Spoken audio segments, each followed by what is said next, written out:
প্রতিটা মেয়েই চায় বিয়ের পরে তার স্বামীর সাথে থাকতে, ছোট্ট একটা সংসার গোছাতে। প্রতিটা মেয়েরই স্বপ্ন। সো হ্যালো এভরিওয়ান, আসসালামু আলাইকুম। সকলে কেমন আছেন? আশা করি ভালো আছেন। চলেন আজকে আপনাদের সাথে আমার জীবনের ছোট্ট একটি গল্প শেয়ার করি।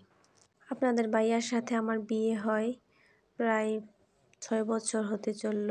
বিয়ের পর আমি প্রায় 3 থেকে 3.5 বছরের মতন বাড়িতে ছিলাম।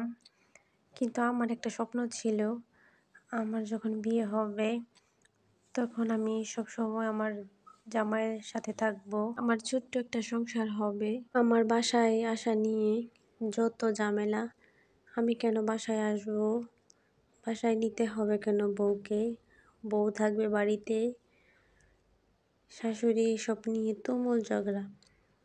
যদি নিজের মেয়ে তার স্বামীর সাথে থাকতে চাইতো তাহলে ঠিকই শাশুড়ি বলতো যা যা তাড়াতাড়ি জামাইয়ের সাথে যা। কিন্তু এখন ছেলের বউ জামাইয়ের সাথে থাকতে চাইতেছে, সেটা শাশুড়ি ভালো লাগে না। যাই হোক, এই ঝামেলা নিয়ে পরে আর আমার বাসায় আসা হলো না। পরে যখন আমাদের ঘরে ছোট্ট একটা পুতুল আসে, আমার মেয়ে হয়, আমার মেয়েটা যখন ডাক ফুটলো, বাবা বাবা ডাকা শুরু করলো, তখন তার বাবা সিদ্ধান্ত নিল আমাদেরকে বাসায় নিয়ে যাবে।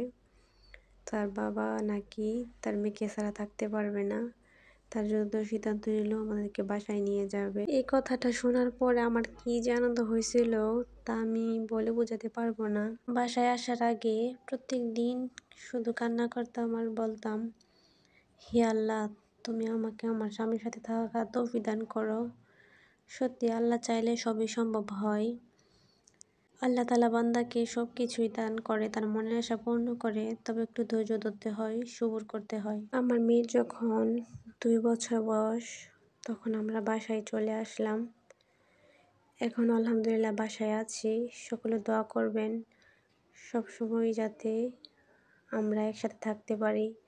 আল্লাহ তাআলা যেন আমার এই মনের আশাটাও পূর্ণ করে। এই কথাগুলো বলার উদ্দেশ্য একটাই, একটা মেয়ের স্বামী যদি ভালো হয় তাহলে পুরো পৃথিবীর মানুষ একদিকে আর তার স্বামীর ভালোবাসা আরেক দিকে। তাই মেয়েকে বিয়ে দেওয়ার আগে একজন সৎ এবং আদর্শ ভালো মনের মানুষ দেখে মেয়েকে বিয়ে দিবেন, তাহলে ইনশাআল্লাহ চিরকাল সুখে থাকতে পারবে।